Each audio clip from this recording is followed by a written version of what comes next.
আমি নিজের চোখে মাকে খারাপ কাজ করতে দেখলাম। এই ভিডিওটা পুরো দেখলে নিজেকে ঠিক রাখতে পারবে না। তাই বেশি দেরি না করে চলুন গল্পটা পুরো শোনা যাক। প্রথমে আমার পরিচয়টা দিয়ে দেই। আমি শ্রাবন্তী, থাকি বরিশালে। আমি, বাবা আর মা, এই নিয়ে হচ্ছে আমাদের ছোট সংসার। একদিন পুলিশ এসে লোন খেলাপের দায়ে আমার বাবাকে ধরে নিয়ে গেল। খেলাপি লোনের দায়ে আমার বাবার 10 বছরের জেল হয়। আমাদের বিষয়ে যা সম্পত্তি ছিল সবই ব্যাংক নিয়ে নেয়। মা আর আমি ভাড়া বাসায় এসে উঠি। সামান্য কিছু জমানো টাকায় আমাদের খরচ চলছিল। মা তার এক বান্ধবীর কাছে হাত পাতে টাকার জন্য বান্ধবী মাকে তার বাড়ির কাজ করার বিনিময়ে টাকা দিতে রাজি হয়।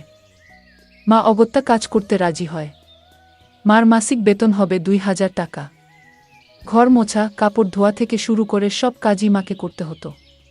মার বান্ধবীটা ভালো ছিল, তাই মাকে বেশি কাজের চাপ দিত না। বিকেলে মার ছুটি হয়ে যেত। বান্ধবীর এক দেবরের বন্ধু কিছুদিনের জন্য বেড়াতে এলো ওদের বাড়িতে। এখন থেকে সে এখানে থাকবে কিছুদিন। লোকটির বয়স 30-এর মতো হবে, এখনও বিয়ে করেনি। মাকে সে খুব পছন্দ করল। মায়ের মতো মহিলা ঘরের সব কাজ করছে জেনে সে দুঃখিত হল। আমি তখন একটা কাজে শহরের বাইরে ছিলাম 2 দিনের জন্য। মার বান্ধবী ও তার স্বামী রাতে বাড়িতে ফিরবে না জানিয়ে দিল মাকে। তখন বাজে বেলা 1টা। মার রান্না বান্না হয়ে গিয়েছে। মা লোকটাকে বলল, আপনার খাবার টেবিলে দিয়ে রেখেছি, আমি আজকে চলে যাব, ওরা বোধহয় আজকে আসবে না। লোকটা বলল, আরে বসো না, দুপুরে একসাথে খাওয়া যাবে, তারপর না হয় একটু গল্পগুজব করলে আমার সাথে। আমি একা ব্যাচেলর মানুষ। মা বলল, বিয়ে করছেন না কেন? লোকটি বলল, তোমার মতো মেয়ে পেলে করে ফেলতাম। মায়ের বয়স 40 হওয়া সত্ত্বেও লোকটা মাকে তুমি করে বলল। সে বলল, সত্যি রেহানা, আমি তোমাকে বিয়ে করতে চাই। রেহানা আমার মায়ের নাম। মা বলল, কি বলছেন? আমি বিবাহিতা, বয়সে আপনার থেকে অনেক বড়। আমার স্বামী জেলে, আমার মেয়ের বয়স 20 বছর। সে বলল, আমি এত শত বুঝি না রেহানা, তোমাকে আমার চাই। তোমার স্বামী তার বাকিটা জীবন জেলেই পার করবে। তোমার মেয়ে এখন বড় হয়েছে, নিজেরটা নিজেই ভালো বোঝে। তোমার তো এখনো যৌবন আছে, একটা স্বাদ আহ্লাদ আছে। আর কতদিন এভাবে নিজেকে প্রতারিত করবে? কেন জীবনের আনন্দময় মুহূর্তগুলোকে উপভোগ করবে না? তুমি আমাকে বিয়ে না করতে চাইলেও আপত্তি নেই, আমরা বিয়ে না করেও নিজেদের চাহিদা মেটাতে পারি, কেউ কিছু জানবে না। মা ইতস্তত করে কিছু বলতে গিয়েও থেমে গেল। রেহানা, আমি চাইলেই তোমাকে পেতে পারি, কেউ কিছু জানতে পারবে না, বাড়িতে কেউ নাই, তাই ওরা খারাপ কাজ করা শুরু করলো। ঠিক তখনই আমি মাকে ফোন করলাম।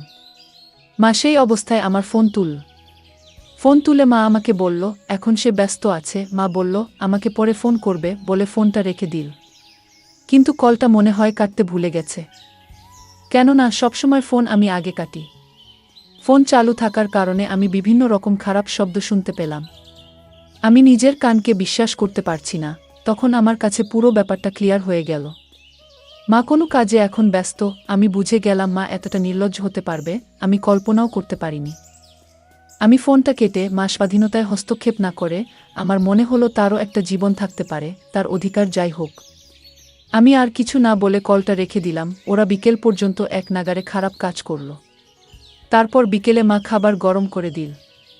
আবার লোকটা খুব খুশি হয়ে মাকে ধন্যবাদ জানালো। মা সন্ধ্যার দিকে বাড়িতে ফিরল, কিন্তু আমার মনে সবসময় খারাপ চিন্তা হতে থাকে। কোনো কাজ ঠিকমতো করতে পারছি না। তাই আমি পরের দিন বাড়ি ফিরলাম, কিন্তু মা আমাকে দেখে খুশি হলো না। মা বলল, তুই ঠিক আছিস তো? আমি বললাম, হ্যাঁ মা। প্রতিদিন তার বান্ধবীর বাড়িতে কাজে যেত আর ওই লোকটার সাথে খারাপ কাজ করে রাতে বাড়ি আসত। এইভাবে কেটে গেল কিছুদিন, আর যতদিন যাচ্ছে মার বিলাসিতা দিনে দিনে বাড়ছে।